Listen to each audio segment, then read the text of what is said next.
Hello, hello crafters! Wow, may ganun. So ito naman yung time na ang kailangan ko i-calibrate yung aking bagong Cricut Joy Extra. So kailangan mag-print out niyan. Actually kapag nagsisimula ka pa lang or bago ka mag-print out, talagang i-calibrate niya yung iyong Cricut. So kailangan, yung nakita nyo kanina, kailangan i-print out yun. And then, kasunod yan, pag na-print out na, kailangan yung ilagay dito sa sticky mat. So tatanggalin nyo tong first layer na to na plastic na cover nitong mat. And then, ididikit ninyo ng tamang-tama dun sa, yung paper na yan, dun sa mat niya. So, may mga guhit sa side. So, kailangan maidikit yan sa side before, sa gitna ng guhit. Hindi siya pwedeng lumampas sa any guhit.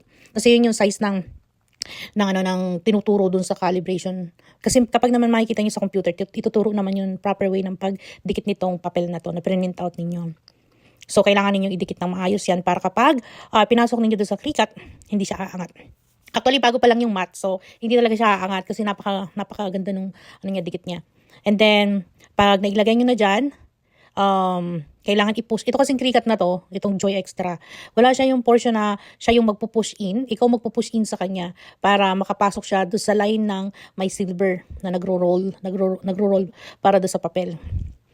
So, yan, iniintay ko na lang na kainin niya.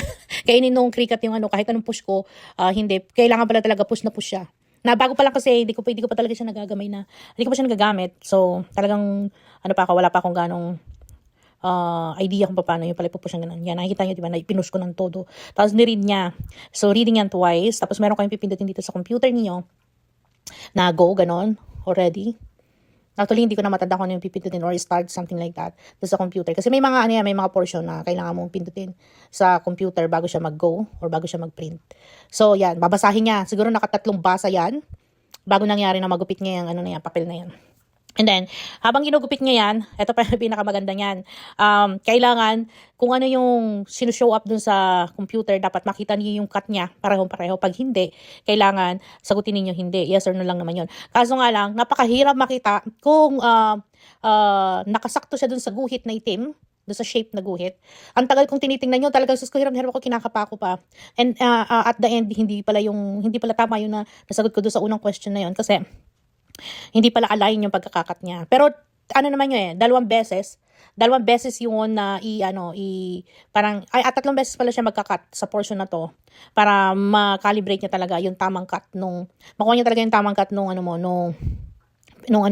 yung paper na yan na print out mo. So bawat linya dyan, ikakat niya yan. So kapag tumama na yung cutting niya doon sa linya, doon na yun mag-end. Kumbaga, okay na yun. So, sa unang cutting niya, hindi siya tumama. Ang tagal kong pinigure out kung nasan pa yung cut na yun. Kasi nga malabo na yung mata ko. Pero meron palang ibibigay siya sa'yo ng idea na pwede mong gawin na ginawa ko. Ang ginawa ko, nag-take ako ng picture dun sa cut para ma-zoom in ko.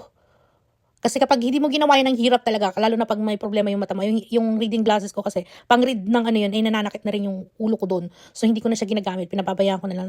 Ilang beses kong tinawag yung anak ko para i-check. Ganun din yung anak ko, may problema rin sa pagtitig. Pero may mga glasses talaga sila. Yun nga lang, syempre, para maganda, yun yung pinakamagandang gawin.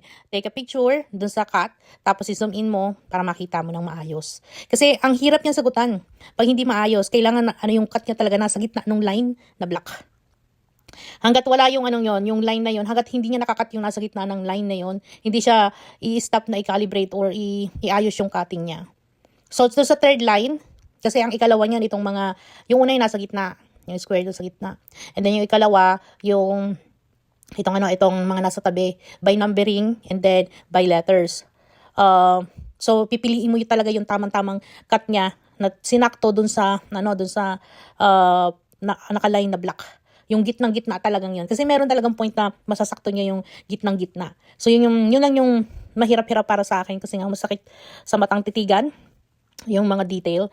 Pero nagawa ko naman kasi pinicturean ko siya tapos sinum in ko. So na-choose ko yung pinakamaganda. Kaya nakatatlong cut lang siya. So yung una nasa gitna, tapos ikalawa yung maliliit na line, may number saka may letter. And then yung ikatlo yung nasa gitna na na box. And then tapos na. Pagkatapos nun, na-align na siya, na-calibrate na siya. Pagkatapos niya makalibrate, pwede ka nang mag-print out. Sa bawat cut dito sa Cricut, Joy Extra, meron kang dapat sagutin na tanong dito sa computer. At dapat pareho yung sagot mo na naaayon dun sa cut niya dito sa paper na nasa Cricut. Kasi kung hindi pa rin siya matatapos na mag-cut. Pero dito, tapos na siya kasi nasa gitna na talaga siya. Yung tamang-tama lang talaga yung cut niya dun sa linya na dapat niyang i-cut.